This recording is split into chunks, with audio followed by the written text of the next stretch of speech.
Hiroshi यूकी एक weak student है जिसे स्कूल में हमेशा बुलीड किया जाता है और घर पर भी हालात कुछ बेहतर नहीं है। उसका फैमिली भी उसे नीची नजरों से देखता है। लेकिन एक दिन उसे एक वर्चुअल रियलिटी गेम में धकेल दिया जाता है जहां अगर कोई प्लेयर अंदर मर जाता है तो रियल वर्ल्ड में उसे बहुत बड़ी कीमत चुकानी पड़ती है। और वहीं हिरोशी ठान लेता है कि अब वो उन सब लोगों से बदला लेगा जो उसे कमजोर समझते हैं। This is Hiroshi story. आज उसने अपने टीचर के साथ करियर काउंसलिंग सेशन लिया था। ये उसका वहाँ पहला सेशन नहीं था और पहले की तरह उसने अब तक अपने फ्यूचर के लिए कोई क्लियर रास्ता नहीं चुना था। टीचर ने उसे ट्रैक एंड फील्ड क्लब में वापस जुड़ने का आइडिया दिया। उनकी बातों से साफ लग रहा था कि हिरोशी के साथ पहले कुछ ऐसा हुआ था जिसकी वजह से उसने खेल छोड़ दिया था और यही रीजन है कि अब उसने ना तो ट्रेनिंग ली ना दोबारा जुड़ने का इरादा किया। टीचर ने सिंपैथी दिखाई और फिर कुछ मोटिवेशनल लाइन सुनाने लगा जिनका हिरोशी की रियल प्रॉब्लम से कोई लेना देना नहीं था। टीचर की डेस्क पर रखी किताब देखकर हिरोशी को एहसास हुआ कि वो हाल ही में how to win friends and influence people पढ़ रहा है और शायद उसी में थोड़ा ज्यादा खो गया है। सेशन खत्म हुआ और हिरोशी घर लौट रहा था। तभी उसकी नजर स्कूल ग्राउंड पर पड़ी जहां स्टूडेंट्स ट्रेनिंग कर रहे थे। एक ऑरेंज हेड लड़के ने उसे देखा और दौड़कर उसके पास आया। वो दोनों एक दूसरे को जानते थे। उस दोस्त ने भी टीचर की तरह हिरोशी को फिर से ट्रेनिंग शुरू करने की सलाह दी, लेकिन हिरोशी ने हमेशा की तरह सिंपल जवाब दिया, नो। दोस्त ने और जोर नहीं दिया, बस गुड बाय कहा और चला गया। हिरोशी की बात करें तो अपने पास्ट से बचने के लिए उसने वर्चुअल रियलिटी गेम्स की दुनिया को चुना था और आज वही दिन था जिसका उसे बेसब्री से इंतजार था, फाइनल क्वेस्ट पार्ट 22 का रिलीज डे। गेम स्टोर की तरफ एक्साइटमेंट में भागते हुए हिरोशी का रास्ता दो स्ट्रीट थग्स ने रोक लिया। उनके बिहेवियर से साफ था कि वो कुछ वसूलने आए हैं, सिक्योरिटी मनी जैसा कि वो कहते हैं। हिरोशी ने उन्हें पैसे दे दिए, लेकिन जब वो वहां से निकला तो मन में सोचा शायद मैंने 1000 येन की जगह 10,000 येन दे दिए। डैम। जब वो गेम स्टोर पहुंचा तो रियलाइज हुआ कि अब उसके पास गेम खरीदने के लिए पैसे कम हैं। डिसअपॉइंट होकर वो वहां से निकल गया। चलते चलते उसके कदम एक पुरानी सी गेम शॉप के सामने रुक गए जिसका नाम था किसरागी गेम्स। बिना उम्मीद के वो अंदर गया और वहां सच में वो सब गेम्स पड़े थे जो 3 साल पहले फेमस थे। हिरोशी ने काउंटर पे खड़ी शॉपकीपर से पूछा, एक लॉन्ग व्हाइट हेड गर्ल जिसकी प्रेजेंस थोड़ी चार्मिंग थी, कि क्या उसके पास फाइनल क्वेस्ट पार्ट 22 है। वो जोर से हंस पड़ी और बोली, वो गेम तो 22 पार्ट्स में फैल गया है और फिर भी खत्म नहीं हुआ। सीरियसली कम से कम टाइटल तो बदलना चाहिए। लेकिन हिरोशी को बस यही जानना था, डू यू हैव इट और नॉट। वो गेम के बारे में बड़बड़ाती रही कि इतने पार्ट्स तक कौन खेलता है, ज्यादा तो बस कलेक्टिंग आइटम्स में वेस्ट हो जाते हैं। और सच कहें तो वो गलत नहीं थी। हिरोशी ने सोचा, हाँ बचपन में ये गेम मजेदार था, बट अब नहीं। वो वहां लेक्चर सुनने नहीं आया था, बस गेम चाहिए था। अगर वो उसे डांटना चाहती तो हिरोशी जाने को तैयार था, लेकिन तभी उसने उसे रोका और कहा कि उसके पास वो गेम है। उसने माफी के तौर पर प्राइस घटाकर 10,000 येन कर दिया। एक्साइटेड होकर हिरोशी ने तुरंत डील मान ली। लेकिन जब उसने बॉक्स खोला तो शॉक लग गया। वो फाइनल क्वेस्ट पार्ट 22 नहीं था। शॉपकीपर ने पैसे रजिस्टर में डाल दिए थे और अब रिफंड का कोई चांस नहीं था। वो बोली ये उससे बेटर है, फुल डाइव आरपीजी है, प्योर इमर्जन, प्योर रियलिज्म पर आधारित। हिरोशी को फर्क नहीं पड़ा, उसे बस रिफंड चाहिए था। फिर उसने कहा कि ये गेम एडल्ट्स ओनली है। हिरोशी थोड़ा ऑकवर्ड महसूस करने लगा, लेकिन तभी उसने उसे टेम्पटिंग ऑफर दी, अगर तुम चाहो तो मैं तुम्हें खुद सिखाऊंगी कि इसे कैसे खेलते हैं। उसने हिरोशी का हाथ पकड़ा और मुस्कुराते हुए कहा, my name is Riona, I play this game too, I teach you everything you need from my generous heart. Hiroshi पूरी तरह एक्साइटेड हो गया। उसने गेम एक्सेप्ट किया और घर लौट आया। सिर्फ गेम ही नहीं, उसे उस ब्यूटीफुल शॉपकीपर का फोन नंबर भी मिल गया। घर पहुंचकर जब उसने बॉक्स देखा तो पता चला ये गेम एक्चुअली 10 साल पुराना है। लेकिन उसे क्या पता था, यही गेम उसकी जिंदगी बदलने वाला था। हिरोशी ने रियोना को कॉल किया, लेकिन दूसरी तरफ से एक automated female voice I, the number you've dialled is currently unavailable. Frustrated होकर हिरोशी ऑलमोस्ट गेम फेंक देना चाहता था, लेकिन फिर उसने सोचा पैसे तो गए ही हैं, एटलीस्ट ट्राई तो कर ही लेता हूँ। जब तक वो घर पहुंचा तब तक अंधेरा हो चुका था। गेम खेलने से पहले उसने नहाने का प्लान किया, लेकिन जैसे ही उसने बाथरूम का डोर खोला, अंदर उसकी छोटी बहन केट थी। वो तुरंत माफी मांगते हुए वापस अपने रूम में भाग गया और सोचा चलो पहले गेम ही ट्राई कर लेता हूँ। उसने डिस्क कंसोल में डाली, चेयर पर कंफर्टेबली बैठा और लॉगिन शुरू किया। जैसे ही लॉगिन कंप्लीट हुआ, सिस्टम ने गेम का गोल बताया, defeat the demon king and save the world. Starting player का फर्स्ट मिशन था विलेज छोड़कर फ्लोरा सिटी पहुंचना, और अगले ही पल हिरोशी खुद को एक सिंपल विलेजर की बॉडी में पाता है। विजन स्टनिंग था, हवा की ठंडक, जमीन का टच, सब कुछ इतना रियल कि उसे यकीन नहीं हुआ कि यह सिर्फ गेम है। यहाँ तक कि दर्द की सेंसेशन भी सरप्राइजिंगली रियल लग रही थी। अभी वो खुद को संभाल ही रहा था कि एक एनपीसी अंदर आया उसे ढूंढते हुए। कैरेक्टर्स के डिजाइन देखकर हिरोशी दंग रह गया। क्या सच में ये 10 ईयर ओल्ड गेम है? उसने सेव मेन्यू चेक किया और जब देखा कि सिस्टम अभी भी एक्टिव है तो उसे लगा जैसे वो किसी पैरेलल वर्ल्ड में जन्म ले चुका है। एनपीसी ने अपना परिचय दिया। उसका नाम था अलीसिया, हिरोशी की चाइल्डहुड फ्रेंड। वो बोली, आज हम दोनों एप्पल पिकिंग पर जा रहे हैं। इतने में ही एक और एनपीसी अंदर आई। ब्रेकफास्ट रेडी है? वो अलीसिया का बड़ा भाई था, मार्टिन। उसे पता चला कि अलीसिया ने गलती से हिरोशी के सिर पर डोर पटक दिया, जिससे उसे हल्की चोट लगी। मार्टिन ने सिंपैथी में उसे एक एप्पल दिया और कहा, ये लो, इससे ठीक हो जाएगा। हिरोशी ने उसे सूंघा, वही फेमिलियर फ्रेश एप्पल फ्रेग्रेंस, और जब उसने बाइट लिया वो टेस्ट लिटरली रियल एप्पल जैसा था। वो इतनी रियल फील से अमेज्ड हो गया, लेकिन जब अलीसिया ने उसे इतनी तेजी से एप्पल खाते देखा तो उसने मजाक में नाइफ से उसका टुकड़ा काट दिया। अचानक हिरोशी को याद आया कि उसका फर्स्ट क्वेस्ट फ्लोरा सिटी पहुंचना है। उसने दोनों से पूछा, फ्लोरा सिटी कैसे जाऊं? लेकिन जैसे ही उन्होंने ये नाम सुना, दोनों के फेसेस फ्रीज हो गए। मार्टिन ने वार्निंग टोन में कहा, ऐसे नाम यहां मत लो लड़के। अलीसिया ने सॉफ्टली कहा, हम बाहर जाके बात करते हैं। हिरोशी को लगा वो ज्यादा रिएक्ट कर रहे हैं। It's just a game, chill. और उसने डिसाइड किया कि वो अकेला ही निकल जाएगा। तभी मार्टिन अचानक उस पर झपटा और उसे पकड़ लिया। भागने की कोशिश मत करना। फिर उसने समझाया, हमारे शहर टीटो के चारों ओर डीप ट्रेंचेस हैं ताकि लोग डीमंस और घोस्ट्स के अटैक से सेफ रहें। किसी को बाहर जाने की इजाजत नहीं, सिर्फ रॉयल मैसेंजर्स को। टाउन ने आउटर वर्ल्ड से कांटेक्ट पूरी तरह बंद कर दिया था। हिरोशी को यह सब सुनकर भी लगा इतना भी सीरियस नहीं है। वो बोला, then I will kill those demons myself. Martin और अलीसिया ने उसे ऐसे देखा जैसे वो कोई जोक बोल रहा हो।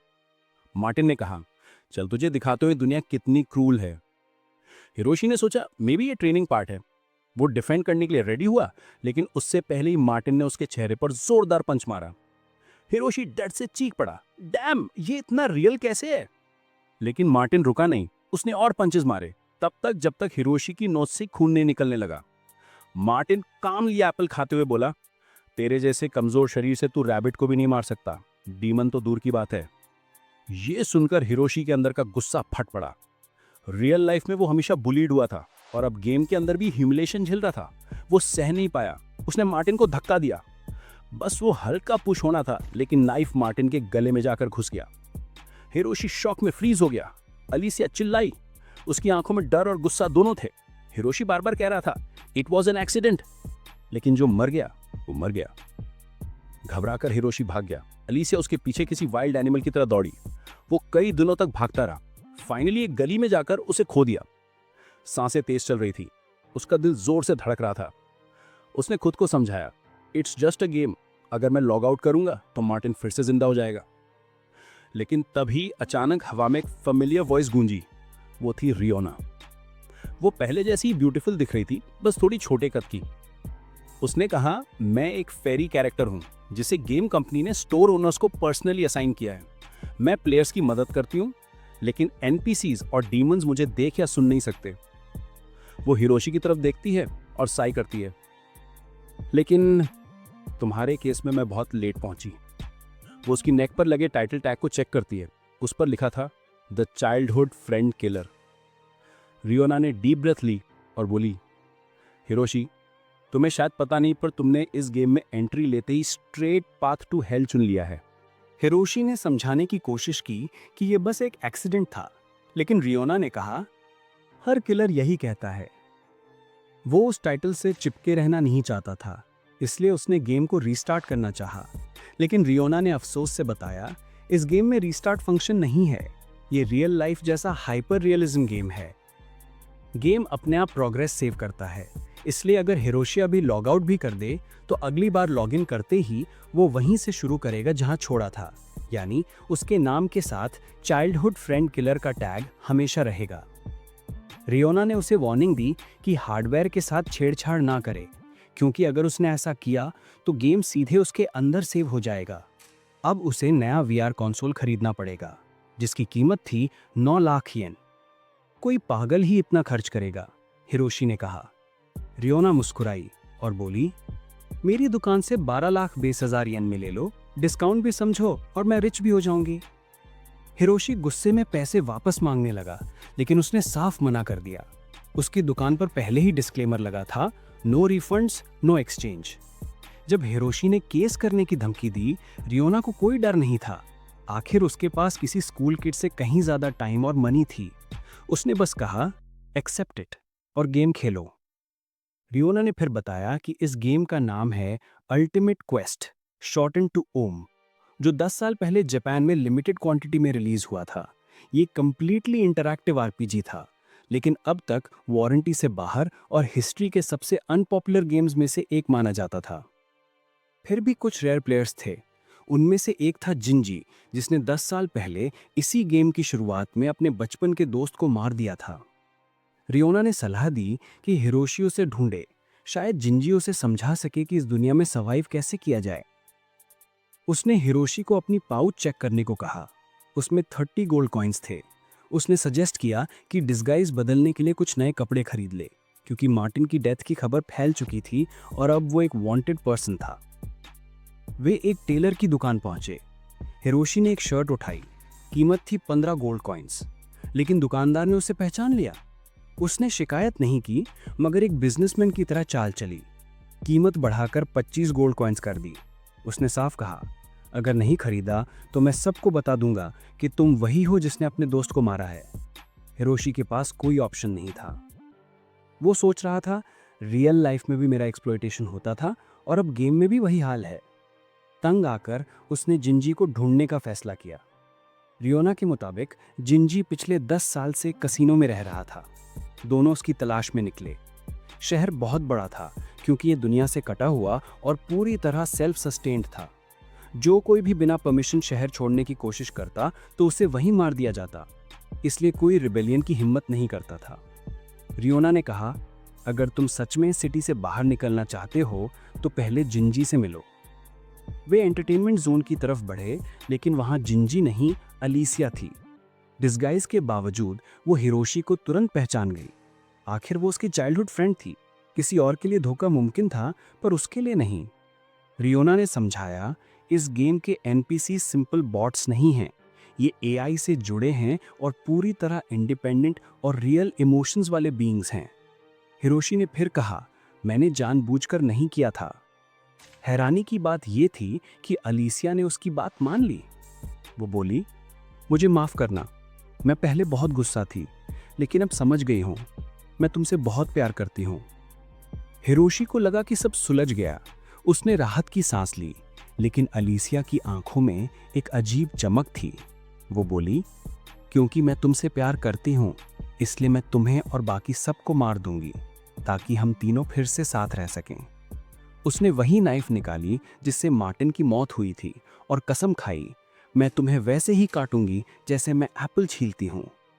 रियोना ने वार्निंग दी थी कि अलीसिया बहुत पावरफुल है और ज्यादातर बिगिनर्स उसे ही अपना एलाय बनाते हैं।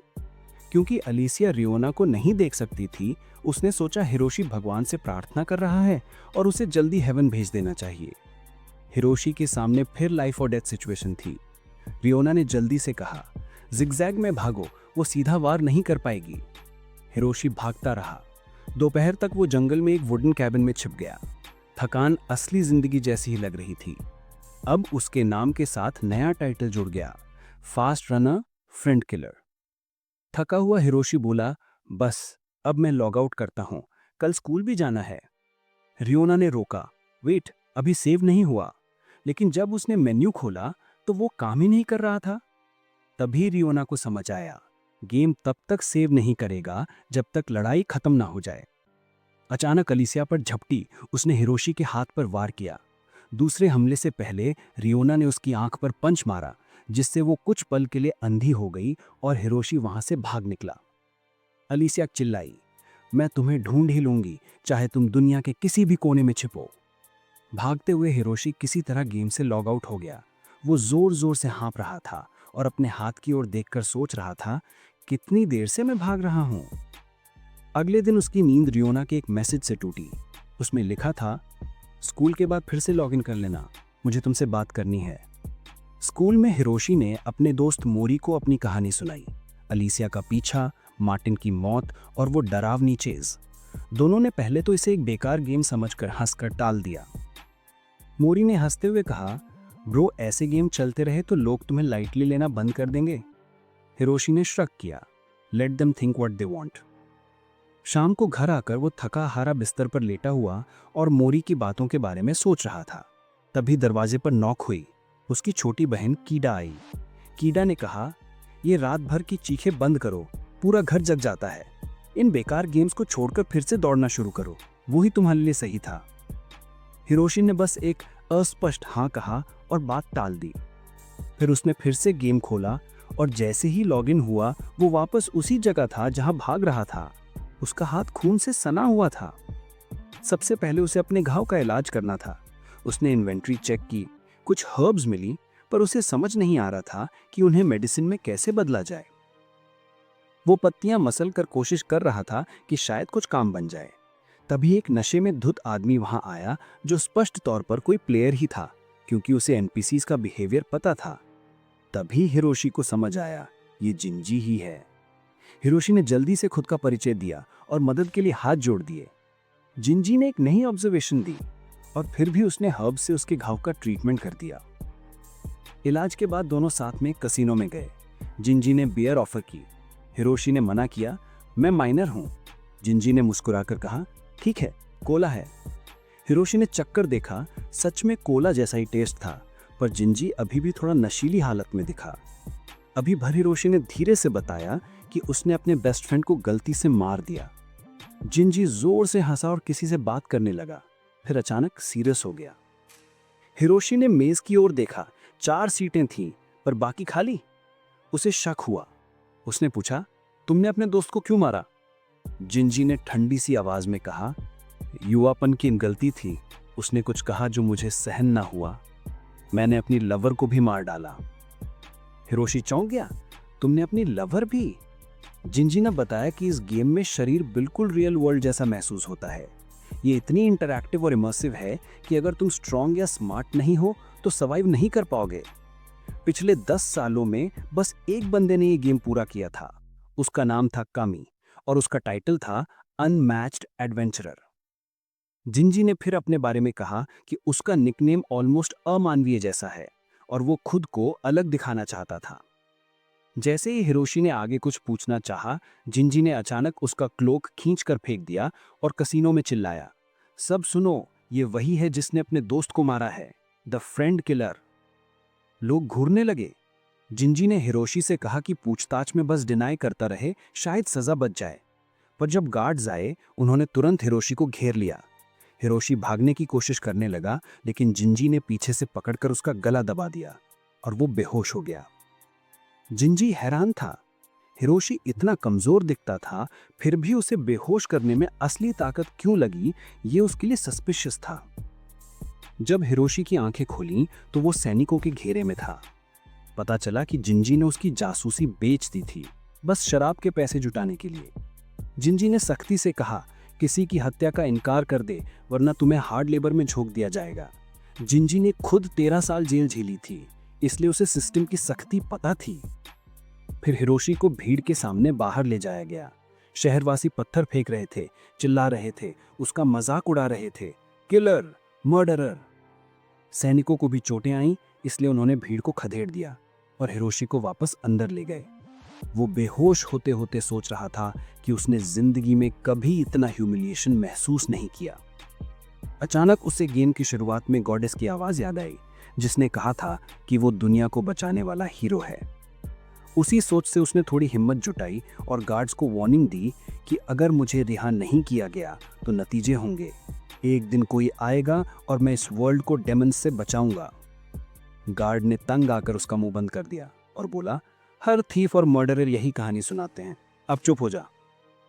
गार्ड की रूटीन शिकायत भी कर दी, मैं ओवर टाइम कर रहा हूं और कोई एक्स्ट्रा पे नहीं मिलता, और ऊपर से ये सब ड्रामा।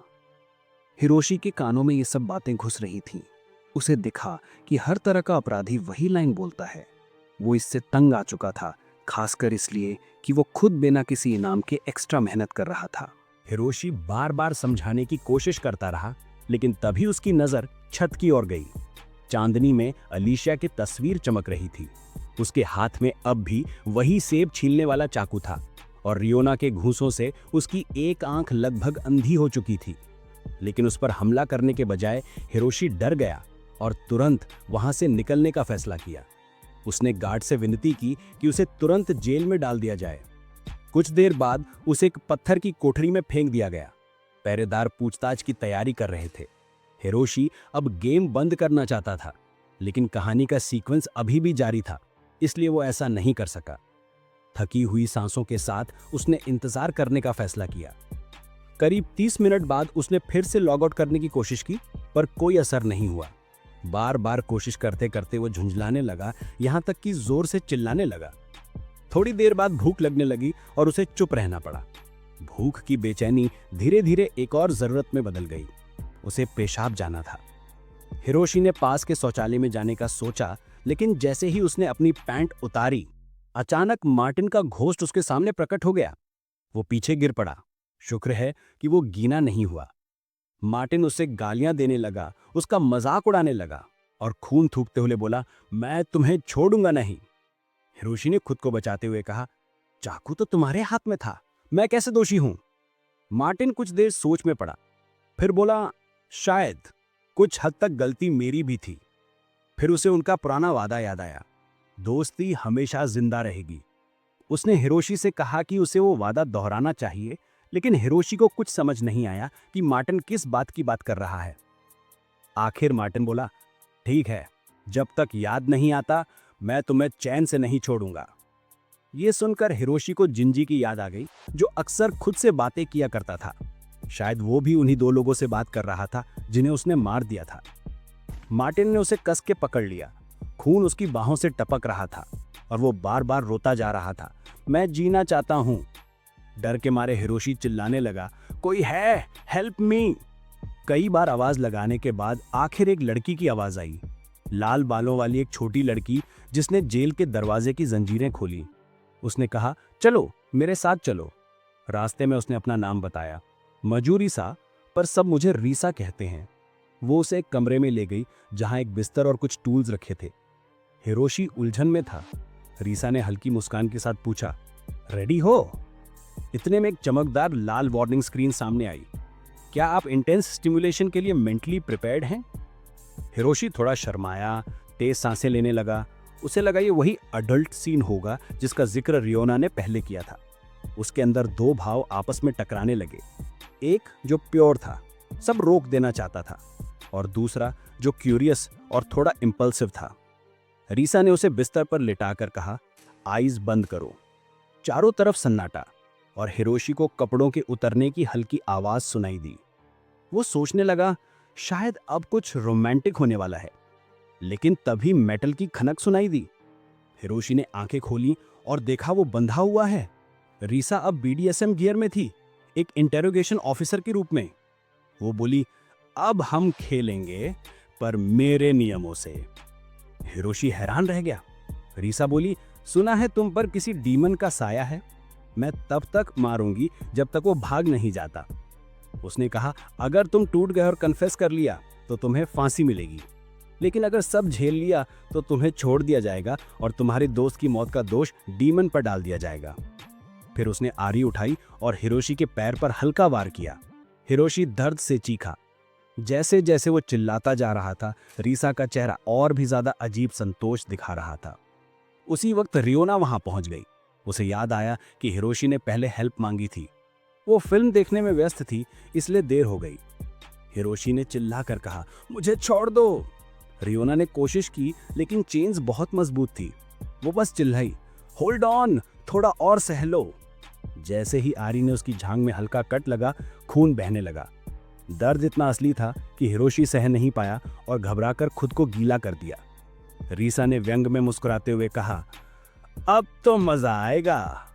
वो फिर काटने को झुकी, लेकिन तभी एक गार्ड अंदर आया और बोला, स्टॉप इट, कैप्टन टेस्ला का आदेश है, ये सेशन यहीं खत्म। रीसा ने रुककर उसे देखा और हिरोशी को बिना कुछ कहे वहीं छोड़ दिया। गार्ड ने घोषणा की, अब इसका नया नाम है the friend killer runner who wait himself. Riona ने राहत की सांस ली। कम से कम तुम जिंदा तो हो। पर हिरोशी की आंखों में बस खालीपन था। वो अब बच तो गया था, पर अंदर से पूरी तरह टूट चुका था। हिरोशी ने फाइनली लॉग आउट किया और कसम खाई कि अब वो कभी ये गेम नहीं खेलेगा। उठते ही उसने जल्दी से अपनी पैंट देखी, कहीं गीली तो नहीं है। खुशकिस्मती से वो ड्राई थी और उसने खुद से वादा किया कि अब उसे कभी हाथ नहीं लगाएगा। कुछ समय बाद जिले की कंपटीशन हो रही थी। हिरोशी ने फिर से रेस में उतरने का फैसला किया। काफी समय बीत चुका था, फिर भी कई लोग उसे पहचान गए। जूनियर हाई में उसे ट्रैक एंड फील्ड का डीमन कहा जाता था। उसकी छोटी बहन गीता भी उसे उत्साह बढ़ाने आई थी। थोड़ी देर बाद मोरी भी चीयरिंग करने पहुंचा। दोस्तों ने बताया कि इस बार सबसे बड़ा राइवल एक लाल बालों वाला लड़का है जो काफी स्किल्ड है। साथ ही कई स्काउट्स भी वहां मौजूद थे। हाई स्कूल स्तर पर यह उसकी पहली बड़ी रेस थी, जहां इंटर स्कूल ऑर्गेनाइजेशंस भी उसे ऑब्जर्व कर रही थी। हिरोशी थोड़ा नर्वस था, इसलिए वो वॉशरूम चला गया थोड़ा रिलैक्स करने। वहां उसकी मुलाकात एक फॉरेनर से हुई और वो कोई साधारण आदमी नहीं था। वो था माइक, जिसे किंग ऑफ सेकंड प्लेस कहा जाता था। रिटायर होने के बाद वो रिपोर्टर बन चुका था और यहाँ इसलिए आया था क्योंकि उसने हिरोशी के रिकॉर्ड ब्रेकिंग रन के बारे में सुना था। ये सुनकर हिरोशी की हिम्मत बढ़ गई, लेकिन माइक से बातचीत में इतना खो गया कि वो वॉशरूम जाना भूल गया और डायरेक्टली कंपटीशन में पहुंच गया, जब उसे अभी भी जाना था। एनीवे, रेस शुरू होने से पहले हिरोशी और उस लाल बालों वाले लड़के ने कुछ ताने कसे। गन शॉट की आवाज के साथ रेस शुरू हुई, पर हिरोशी की स्टार्ट थोड़ी स्लो रही। धीरे धीरे उसने पेस पकड़ ली और सबको पीछे छोड़ते हुए आगे बढ़ा।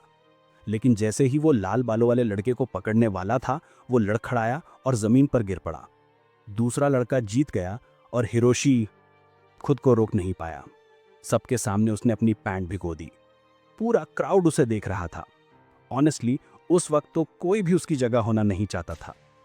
उसने बाद में वॉशरूम में पैंट धोई और मन ही मन कहा, काश मैं वहीं मर जाता। धोने के बाद उसने पैंट सीधा डस्टबिन में फेंक दी।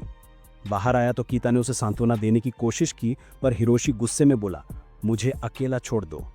उसकी बातों से गीता का दिल टूट गया और वह भाग गई। थोड़ी देर बाद माइक आया। उसने हिरोशी की परफॉर्मेंस को टेरिबल बताया। हिरोशी ने समझाने की कोशिश की, पर माइक को लगा वो एक्सक्यूजेस बना रहा है। माइक ने कहा, एक एथलीट का असली टेस्ट उसके प्रेशर में परफॉर्मेंस से होता है, और उसके हिसाब से हिरोशी की प्रॉब्लम सिर्फ दौड़ नहीं, एटीट्यूड भी था। वो बोला, look inside and change your pants. ये बात पूरी तरह कंफ्यूजिंग थी, पर हिरोशी और भी डिसहार्टेंड हो गया। फिर सीन बदलता है। सुबह नाश्ते के वक्त गीता ने कहा कि उसके भाई को लेट नाइट तक गेम्स नहीं खेलने चाहिए। हिरोशी ने जवाब दिया कि जब वो अपनी फ्रेंड्स को घर लाती है तो खुद भी शोर करती है। दोनों में बहस शुरू हो गई, जिसे माँ ने बीच में आकर शांत किया। गीता ने कहा कि हिरोशी की हालत के लिए वही गेम जिम्मेदार है। हिरोशी ने बताया कि उसने गेम छोड़ दिया है। ये सुनकर गीता शॉक्ड रह गई। फिर उदास होकर बोली, भाई तुम हमेशा बीच में ही हार मान जाते हो। वो चली गई और हिरोशी बस चुप रह गया।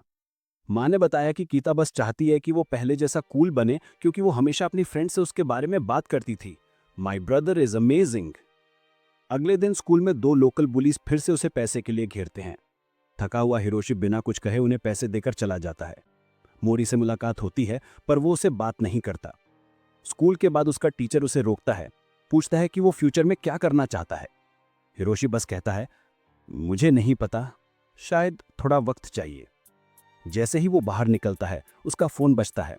रियोना का कॉल था। वो उसे कई बार कॉल कर चुकी थी और अब चाहती थी कि वो गेम स्टोर में मिले। संयोग से हिरोशी भी वहीं जाने की सोच रहा था। गेम स्टोर पहुंचकर हिरोशी ने साफ कह दिया कि वो ये गेम बेचना चाहता है। रियोना ने बात को टालने की कोशिश की, लेकिन हिरोशी अपने फैसले पर अड़ा रहा। उसने पूछा, क्यों?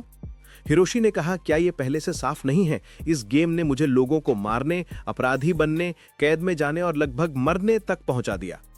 रियोना ये सुनकर जोर से हंस पड़ी। उसकी हंसी से हिरोशी को गुस्सा आ गया। उसे लगा कि वो तो बस मजे ले रही है, जबकि वो अंदर से टूट चुका है। उसने कहा कि अगर तुम इसे वापस नहीं खरीदोगी तो मैं कहीं और बेच दूंगा।